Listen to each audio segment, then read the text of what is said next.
Yun na, okay na bundong. Ayos na. And meron tayong gagawin dito na Toyota Corolla. Paborito kong engine to. Alam yan ng mga nakasubaybay sa atin. 4AFE engine. Kakamis ng kumuha ng Toyota Corolla na GLI. Nanginginig na, boss. Ayan yung may-ari, oh. Ito naman yung may-ari ng Nissan, si Bossing. Grabe magpakain si Bossing. Isang taon na, boss, na problema. Isang taon nang tinitiis. Tinitiis daw niya. Isang taon nang tinitiis. Pero nung drive ko naman, okay naman. Kaya lang, ngayon nga, pag mainit na at matagal nang dinadrive, may problema na siya pag nag-i-engage yung aircon. Bumabagsak yung minor, tapos nanginginig hanggang minsan talagang bumabagsak daw hanggang 500. So parang kinakabahan si Bossing. Gumagana naman pero apektado talaga yung minor niyan. So tinataasan lang niya ng 1,100 para umokay. And okay naman siya nung naka-idle lang. Pinababad namin ng andar. Hindi siya nanginginig, hindi siya bumabagsak. So kailangan talaga pag mga ganito, i-drive natin ng matagal. Nung tinest drive ko, hindi pa man din nagtagal, alam ko na yung problema ni Bossing dahil kada maramdaman niya yung nginig. Sabi niya, ayun boss, oh, ayun. So may idea na tayo. So pag tinignan pa lang din natin mga boss, hindi rin calibrated yung kanyang TPS. So itotono na lang muna natin, nalinis na ang ano nito, ang throttle body, and then check natin yung sa IACB niya. Ayun, yung puti sa ilalim. And itong pagkaka-wiring nitong kanyang idle up. Laking tulong nitong idle up ng Toyota mga bossing. Magagamit natin yan kahit anong brand ng sasakyan. Sa Nissan lang siya medyo hindi effective, sa Nissan Sentra. Pero sa Nissan Sentra naman bihira naman masira yung mga IACB nun, yung mga idle up nun.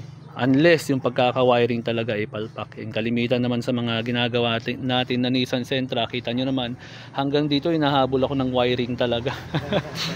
So ayan mga bossing, gagawin ko to and tignan natin kung matsatsambahan natin dahil walang makagawa daw eh. And pero magandang ano niya, makina, maganda ang response.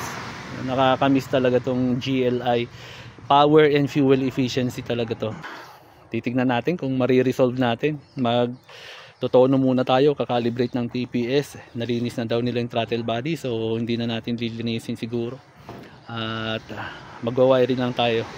Anuhin lang natin konti, galawin lang natin konti. Eto mga bossing, medyo na-resolve na, medyo pa no. So na-resolve na yung problema ni bossing na pag nag-automatic shutdown ng aircon, pagkabalik ulit hindi na siya mag-idle up, kailangan mo pang bombahin. So pag ganun mga boss, medyo may delay yung reaction ng idle up. Yun yung idle up ni bossing. Minsan sa kuryente may delay yung pasok, so chinek ko muna yung sa kuryente niya kung delay ba yung pagpasok ng kuryente. Real time naman, meaning pagka switch on ng compressor ng aircon, may 12 volts na agad na pumapasok. Minsan po kasi ano lang, parang dahan-dahan na pumapasok yung voltahe. So okay siya, pero ayun nga, nung tinest drive na namin, kailangan kasi mainit na mainit eh. Tapos ilang test drive, hinintay namin mag-automatic ang aircon, and ayun, delay yung pag-akyat niya. So minsan okay, pero madalas hindi. And ayun na, ayan, kita niyo naman nag-idle up na agad siya.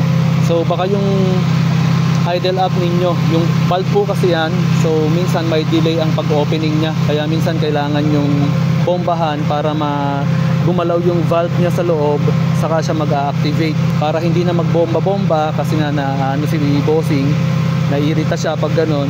So troubleshoot ko, pinukpok ko yung valve, I mean itong idle up, and then ayun nga, nag-react siya, bigla siyang umandar. So ang ginawa ko muna mga bossing, pag ganyan, nilagyan ko muna ng W40 dun sa loob, binisprayan ko. Huwag nyo lang masyadong punuin. Tapos syempre papatuyuin nyo konti para lang dumulas dun sa loob. Kasi in time, nagkakaroon po yan ng mga carbon-carbon. Syempre, kita nyo naman yan, no? Galing yan sa intake eh, yung hangin niya, yung vacuum niya. So, nagkakakarbon doon. Kailangan malinisan doon kasi syempre hindi siya makagalaw ng maayos yung valve niya. And ngayon okay na, binababad namin, tinest drive na rin namin. And then pag nag-activate ang aircon, pag nag-on ang aircon, magpa-function na rin siya agad. Ayan o, mag-idle up na siya agad. So na-resolve yung problema. Pero kailangan, bago nyo gawin yon mga boss, kailangan calibrated ang TPS ninyo para mawala yung mga lag na ganyan, para makapag-troubleshoot kayo ng maayos.